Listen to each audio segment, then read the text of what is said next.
When I look back now, I still remember the sound of his laughter echoing through the hallway the first time we met. It was calm, steady, and almost disarming. There was something about Daniel that made me feel seen, even before he really knew me. We met in a small cafe tucked away from the city noise. I was there to escape the rush of work. He was there because his favorite table by the window was always waiting for him. I didn't know then that one simple hello would change everything about who I thought I was. Our connection wasn't instant fireworks. It was quiet and slow, like sunlight spreading across a cold morning. We talked about books, dreams, fears, and all the little details that make you forget what time it is. I didn't know how much I needed someone who listened until he did. In the beginning, it felt easy. He cared deeply and loved gently. He had a way of remembering the things I said even in passing, and somehow he made me feel like I mattered in a world that often forgot I existed. But somewhere along the way, I stopped listening. I stopped noticing the small ways he tried to hold us together. My attention shifted to the things I thought I wanted. More freedom, more control, more excitement. I told myself I needed space, but what I really needed was honesty. I remember the night everything changed. It wasn't dramatic. There was no fight, no shouting. Just silence that felt heavier than words. He asked me if I was happy, and I told him the truth, or at least part of it. I said I loved him, but I wasn't in love anymore.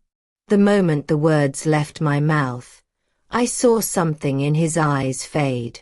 He didn't argue or plead. He just nodded and said, "Thank you for being honest." But the quiet that followed stayed with me for months. After that, things changed.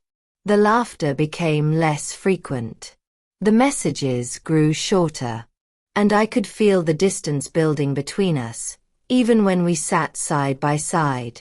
One day, I came home to find that he had packed his things. He left a note on the table that said, "I hope you find what you're looking for." That was all. No explanation, no goodbye. Just a sentence that hurt more than anger ever could. I thought I would feel free. Instead, I felt empty. I tried to fill the silence with distractions, but nothing worked. His absence echoed in every small thing, the coffee mug he always used, the songs he played while cooking, the scent of his cologne that lingered on my sweater. It took me months to understand that love isn't always fireworks. Sometimes it's the steady warmth you don't notice until it's gone. I realized too late that I had mistaken peace for boredom, and care for routine. One evening, I saw him again by chance. He looked happy. Not the kind of happy that hides sadness, but genuinely content. And for the first time, I realized I wasn't part of that world anymore. I smiled, he nodded, and we both walked away. That night, I cried for the version of us that could have been. Not because I wanted him back, but because I finally understood the weight of what I had lost. If I could tell my younger self one thing, it would be this: love isn't about chasing a constant high. It's about choosing someone again and again, even when the spark dims, even when life feels ordinary. So now, when I think of Daniel, I think of gratitude. He taught me that love deserves effort, not perfection. And though we never found our way back, I'll always be thankful for the time we had. Maybe that's what growth really is, learning to let go with grace, and to wish someone well even when your heart still whispers their name. Tell me, have you ever loved someone and realized the truth too late?